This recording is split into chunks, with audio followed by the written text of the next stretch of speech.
8 a.m. It was a normal day. People were shopping. Children were playing in the streets. Bread was baking in the ovens.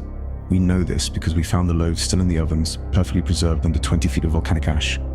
By midnight, 20,000 people were dead. Not from lava. That's the part nobody tells you. Pompeii wasn't buried by a river of molten rock. It was killed by something far worse, a superheated cloud of gas and rock that rolled down the mountain at 450 miles per hour, with temperatures above 500 degrees. It reached the city in 4 minutes. The people caught in its path didn't burn. They didn't suffocate.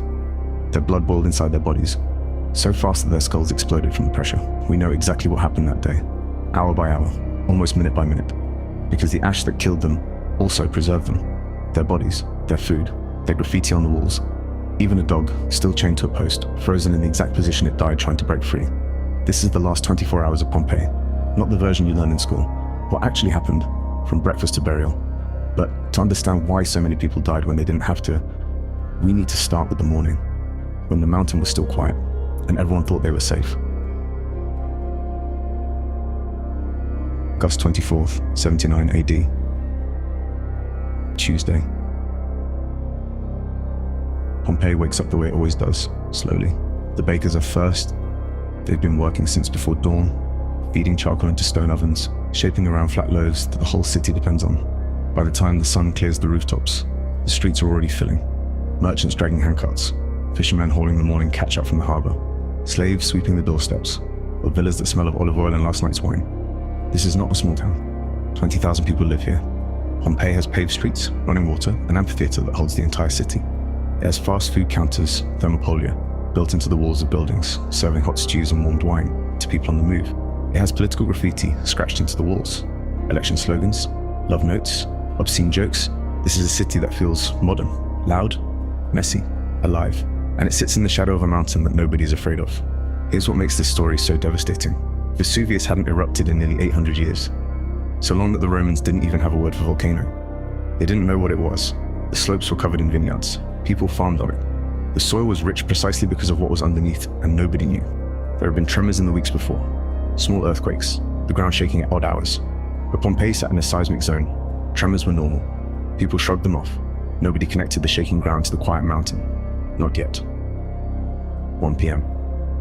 The mountain opens. Not with a slow rumble, with an explosion that blows the top of Vesuvius apart and sends a column of rock and superheated gas 33 kilometers straight up into the sky. In minutes, the column spreads before blocking out the sun. Pompeii goes dark. In the middle of the afternoon, it is suddenly night, and then the sky starts falling. Pumice stones, lightweight volcanic rock, some the size of golf balls, begin raining down on the city. At first, people catch them. Children pick them up. They're warm to the touch, strange, almost fascinating. But they don't stop. Within an hour, the streets are ankle deep. Within 2 hours, knee deep. Rooftops begin to groan under the weight. And now, the first people start to die. Not from gas, not from heat, from collapsing buildings. The pumice accumulates on flat roofs until the beams snap. Families sheltering inside their homes are crushed in their own dining rooms. This is the moment where a decision splits the city in two. Some people run. They grab what they can carry, coins, jewelry, a small statue of a household god, and they head for the gates. We know this because we found them on the roads outside the city, their possessions still clutched in their hands. But most people stay. They barricade their doors. They hide in cellars. They wait for it to stop. Because the mountain has never done this before. Because it has to stop. It doesn't stop. By 8 p.m., 6 hours after the eruption began, ground floor windows are submerged. The people who stayed are now trapped. And the worst part, the part that transforms this from a disaster into a nightmare, hasn't even happened yet. Just after midnight, the eruption column, the 33-kilometer tower of gas and rock, collapses. It doesn't drift, it doesn't float, it fouls. And when it hits the ground, it becomes something else entirely. A pyroclastic surge, a wave of superheated gas and pulverized rock moving at 450 miles per hour, at temperatures exceeding 500 degrees Celsius. It hits Herculaneum first, a smaller town at the base of the mountain. The people sheltering in the boathouses by the harbor, 300 of them packed into stone archways, waiting for rescue ships that never came. They are killed instantly, not burned, not suffocated. Thermal shock. Death in less than a second, so fast that their bodies were found in the exact same positions that they died in. A mother shielding her child, a man reaching for a door, frozen mid-gesture for 2,000 years. And then the surge reaches Pompeii. It rolls over the city walls like they aren't there. It pours through the windows of the upper floors, the only floors still above the pumice. It finds every room, every cellar, every pocket of trapped air where people are hiding. They die in clusters, families together, groups of strangers pressed against each other in rooms.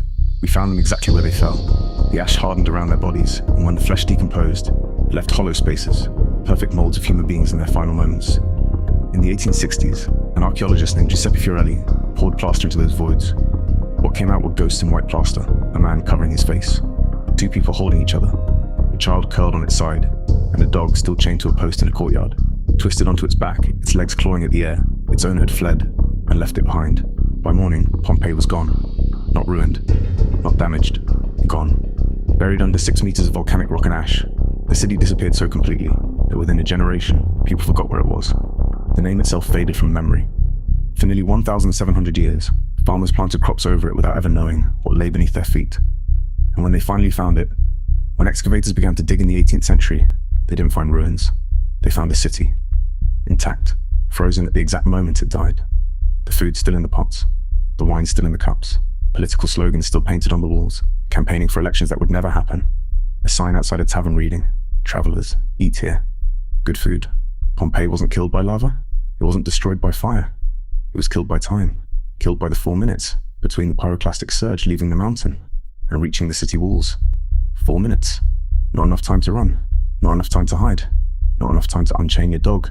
The bread they were baking that morning is still in the museum in Naples. You can go see it. A round loaf, scored into 8 wedges, baked on August 24th, 79 AD. It was meant for someone's lunch. They never came back for it, and now their lunch is on display.